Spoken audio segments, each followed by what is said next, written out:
Welcome back everyone. So today we are going to be taking a look at the summary of one of the most important topic in biology, and one of the most important topic is classification. And what do we want to take a look at in classification today? We want to take a look at the classes under the subphylum Vertebrata. Classes under the subphylum Vertebrata. Don't forget the 5 major classes under the subphylum Vertebrata include the param. You have your param. So we have to memorize it like that. Param. We have param like this. So when you are talking about what the param, we have your P, which indicate Pisces. A is for amphibian, R is for reptilia, A is for Aves, and M is for Mammalia. You have to take note of all those 5 subclasses, and they are very, very important. So we have param. So you have to note how we arrange them as param. Like P comes before A comes before R before A, and A finally before before M, because that's their arrangement in if you want to use evolutionary trend, that is from the most primitive, that is the ancient one, to the to the modern one. Okay, so the most primitive will now be the Pisces, while the modern one will be the the mammals. Okay, now moving on, what are vertebrates? Vertebrates are bilaterally symmetrical animals. That is, the first thing they belong to kingdom Animalia. So they are animals, and the next thing is that they have bilateral symmetry. What that means is that you can only cut them on one side, on one plane, to get two equal opposite sides. Take a look at me, for example.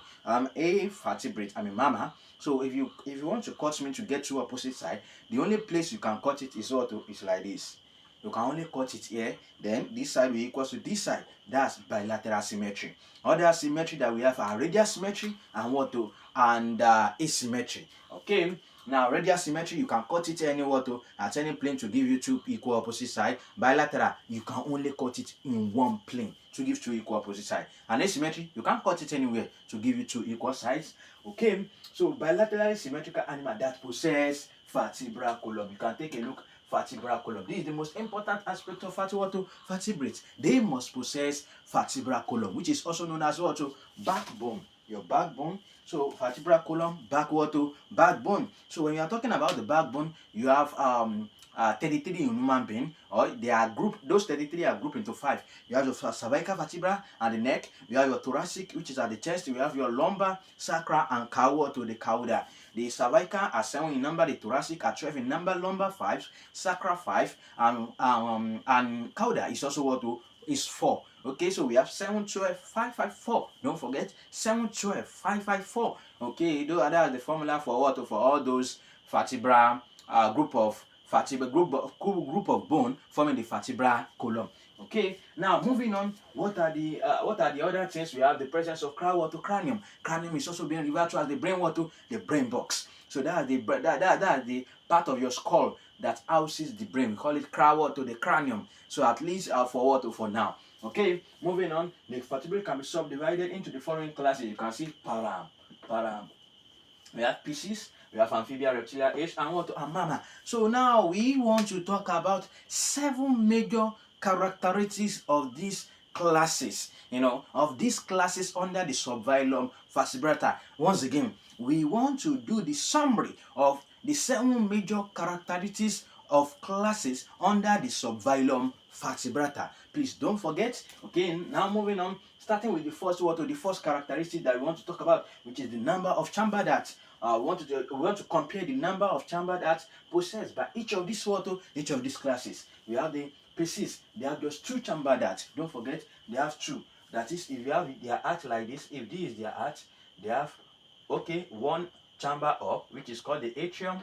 The chamber up is called the atrium, and the one down is called the canine ventricle. So they have 2 chamber ducts, one atrium, and 1 ventricle. That's for the Pisces. What about the Amphibia? They have 3. So their atrium is divided into into the right atrium and the left atrium. So they have 2 atria and they have 1 ventricle. So they have 3. Reptilia, they have 3.5. So that is they have something like this. The atrium is completely divided into 2, but the ventricle is incompletely divided. So we call the chamber ducts of reptiles to be 3.5, or you can say incomplete 4 chambered ducts. Incomplete four-chambered heart, or partially divided four-chambered heart. So they can come in different way in your in your exam. So we have the next one, Aves, they have 4, and Mamma, they have 4 too, they have 4. So don't forget. So we have 2, 3, 3.5, 4, 4. Okay. So moving on to the next characteristic, which is body body temperature. Based on body temperatures, organisms are classified subdivided into 2. We have the poikilothermic, which is also called cold-blooded animal, and we have the homoeothermic or warm-blooded animal. So poikilothermic, they have varying body temperature. That is, their body temperature changes with the temperature of the environment. While the homoeothermic, they have a constant body temperature. That is, their body temperature is independent of that of the temperature of the environment. To get a full explanation on that, you can click the link below where the full video is being done. Okay, now we have the poikilothermic. So which of these classes are poikilothermic? Which one are homoeothermic? You're asking now, poi, oi, oi. Don't forget, poi, oi, oi. So you can see the first 3, they are poikilothermic, But starting from Aves, homoeothermic. Don't forget about that. Moving on to the next one, more about the mode of fertilization. Okay, when you are talking about the mode of fertilization, you have it can be, that is, fertilization, which is the fusion of the of the male gamete, which is the sperm, and the female gamete, which is the egg. So sometimes it occurs externally, that is outside the female body. Sometimes it occurs inside the female body. So if it occurs outside the female body, that is the sperm and the egg, they fuse outside the female body, that's external. If they fuse inside the female body, that's internal. So for external fertilization, it occurs in in Pisces and amphibian, like the fish and the amphibian. Don't forget the examples. Fish include something like tilapia, shark, ray, cat, fish, mackerel, salmon, etc. You have your amphibian to be toad, frog, salamander, newt, and you have your reptilia to be snake, tortoise, lizard, crocodile, your etc. Like we have tortoise and the likes. Okay, for your apes, you have your duck, parrot, ostrich, chicken, eagle, owl, parrot, etc. You have your mammals to be anything with ear, which is human, dog, goat, cat, sheep, giraffe, lion, tiger, leopard, all those kind of stuff. They are they are all mammal. So don't forget that whale and bats, they are also mammal. So back to what we were talking about. We are talking about the mode of fertilization. So the first 2, which is include the fish or Pisces, and the amphibia, they undergo external fertilization. While the last 3, they undergo internal fertilization. Don't forget the formula XX tint. Okay, now moving on, we have the type of dentition, which is just the arrangement of teeth in the mouth. So we have some that have the same set of teeth. That's homodont dentition, and it occurs usually in Pisces, amphibian, reptilia, and Aves bed. Generally, they don't have they don't have teeth. So you know that they don't have teeth. Instead of using teeth, they use gizzard to grind their food. And finally we have the mammalia. The mammals are the one that that have heterodont dentition. They have different set of teeth. You can have something like incisor. You have the canine, the premolar, and molar.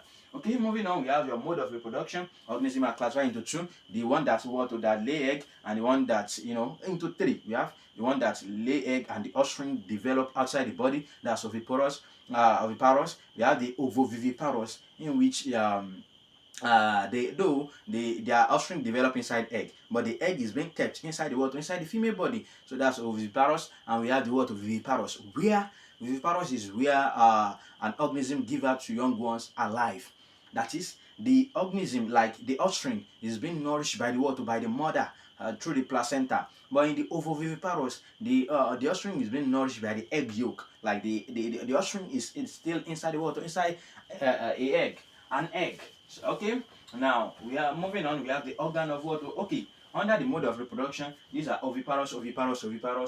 Only mammals are viviparous. So there are many exceptions, and we are going to talk about them once we are done. Okay, so we have the organ of respiration. That is, what do they use to breathe? In the Pisces or fish, they use gill. For aquatic animal, they use gill. In amphibian, that is very, very common question. A very, very common question. Amphibia uses all the 4 common method of respiration. For example, their larvae stage, which is called tadpole, usually use gill to respire. It uses gill to respire. So that's for tadpole. That is, it can behave like a fish using gill. What about their adults? Their adults can use 3 different modes of respiration. We have the first one, mouth. When they are using the mouth, we call it buccal respiration. When they are using the skin, we call it cutaneous respiration. When they are using the lung, we call it pulmonary respiration. So that's about amphibian. Then what about the reptilia? So the once you see an organism which is living on land, they are likely to be using lower to long. So don't forget about that one. Now, what about the abiwato, the habitats? So the fish, they are aquatic. That is, they live in water. They live in water. We have the next one, which is the amphibian. They live both on land and in water. So the amphibian, they are dual living organism. They can live on land and they can live in water. So you can see the next one, which is the reptilia.